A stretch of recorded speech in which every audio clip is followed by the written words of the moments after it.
j'ai tendance à dire que c'est le cancer de l'esprit, moi, la dépression, et qu'en même temps, c'est hyper dangereux pour les autres autour, parce que bah, je reprends par rapport à mon frère, par exemple. La dépression, c'est comme quelqu'un qui se noie, et on entend souvent parler de gens qui essayent de sauver quelqu'un qui se noie, et qui, du coup, se font entraîner avec eux parce qu'ils paniquent. La dépression pour les... Alors, je parlais de maman et sa dépression, mais l'entourage d'un dépressif, c'est hyper compliqué de ne pas se laisser entraîner. Moi, j'ai trouvé le truc avec maman, ça marchait, c'était de ne pas m'apitoyer, de ne pas brosser dans le sens du poil, et au contraire, de, de, de y aller en lui disant maintenant tu te secoues, maintenant tu te bouges. Ça a quand même été une plante verte pendant des années, ma mère, hein, j'avais l'impression de l'arroser enfin, je caricature et c'était un peu ça. Et après, la dépression de son point de vue à elle, elle a un trou béant quand je lui en parle. Alors, elle en est malheureuse parce qu'elle sait que ça a des séquelles et forcément que ça. Elle ne se rappelle pas, elle se rappelle d'un malaise, elle se rappelle que quand elle avait ses pulsions, elle les contrôlait pas. Parce que je lui disais, mais bon sang, tu penses que tu as des enfants et du mal que tu vas faire et de ce que ça entraîne. Et elle m'expliquait que dans ces cas-là, y a rien qui se. Elle a mal, elle veut que ça s'arrête. Voilà. Et je souffre et je veux que ça s'arrête. Donc elle avait ce côté où bah, il n'y a plus rien d'autre qui compte que d'arrêter cette souffrance. Et puis après des phases de... En plus à l'époque ils soignaient ça, ils vous abrutissaient de médicaments, elle a fait des cures de sommeil, elle a fait enfin, des trucs qui... J'avais l'impression que ça s'enfonçait encore plus essayer de la soigner, plus j'avais l'impression qu'elle s'enfonçait. Et en fait elle s'en est sortie quand elle a arrêté justement d'elle-même en disant moi tous ces médicaments stop, en fait c'est elle qui s'en est sortie le jour où elle a décidé stop, on est en train de m'abrutir, on est en train de... C'est quand elle l'a décidé qu'elle s'en est sortie. Mais c'est, ouais, moi je dis que c'est le cancer de l'esprit, quoi. Ça vous ronge, ça vous bouffe et ça abîme autour, quoi. C'est une saloperie, la dépression. Mais c'est une vraie maladie, par contre. Quand on dit, oh, ouais, arrête de chialer, c'est bon, secoue-toi. Non, c'est pas si simple. C'est pas si simple que ça. Je parle pas de déprime, je parle de dépression. C'est une vraie maladie et il faut en vouloir pour s'en sortir, quoi. Et est-ce que tu as reparlé avec ta mère de cette période-là de... où elle- Régulièrement, elle sait exactement. On a beaucoup, beaucoup parlé de ça parce que la mort de mon frère a été un sujet aussi. C'est difficile quand vous êtes préparé à perdre votre mère, parce que moi je me suis dit un jour elle va y arriver. Il y a forcément un jour où elle se loupera pas.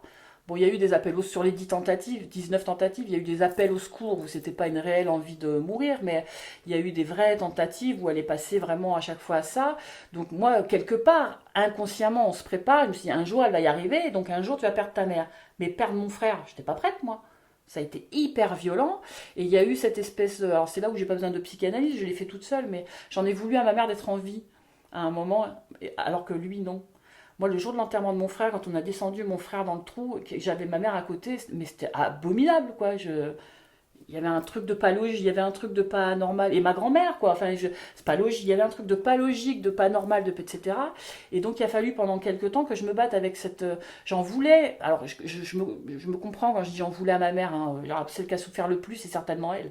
Genre, même si la douleur ne se mesure pas, elle a perdu un enfant. Donc, mais quelque part, j'en voulais à elle d'être en vie, mais en même temps, il fallait que je sois là pour elle parce que elle était dans un état de chagrin immense et que il fallait que je sois là pour elle. Moi, j'avais même pas le droit de pleurer. Hein. Je veux dire, on me disait attention, ta mère, quand j'avais une larme qui coulait, il fallait que j'aille me cacher pour pleurer. Quoi. Je disais oh, oh, je suis malheureuse aussi, hein, coucou.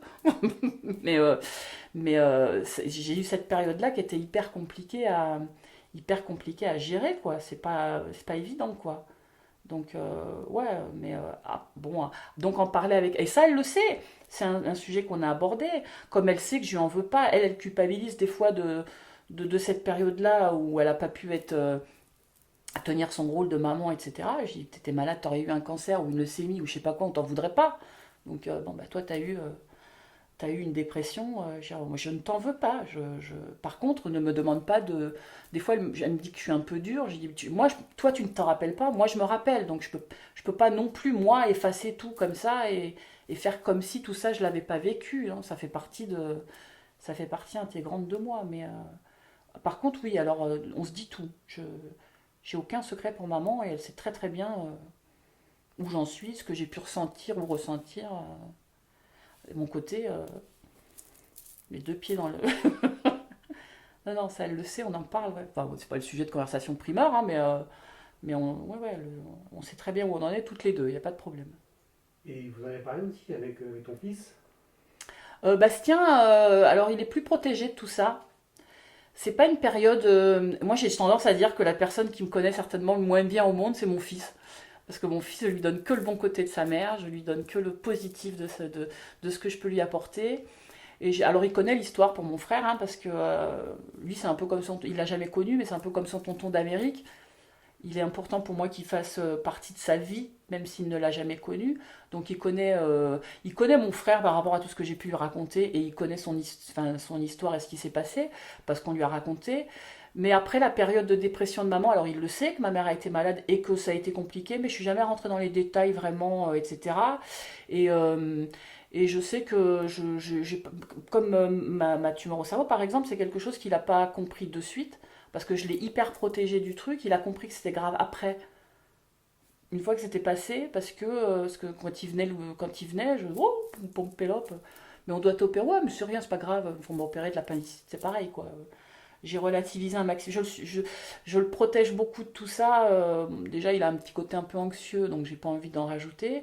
Et puis, merde, qu'il vive, qu'il soit heureux, il a pas besoin de tout ça. On n'a pas besoin d'être deux pour porter ça, quoi. C'est bon, ça va, c'est pas trop lourd, j'y arrive toute seule. Donc, donc non, non, lui par contre, ouais, c'est sûrement la personne qui me connaît le moins bien, mon fils, hein, très certainement. Très certain, mais c'est pas grave. Enfin, moins bien, qui connaît moins bien mon histoire. Après, il me connaît quand même.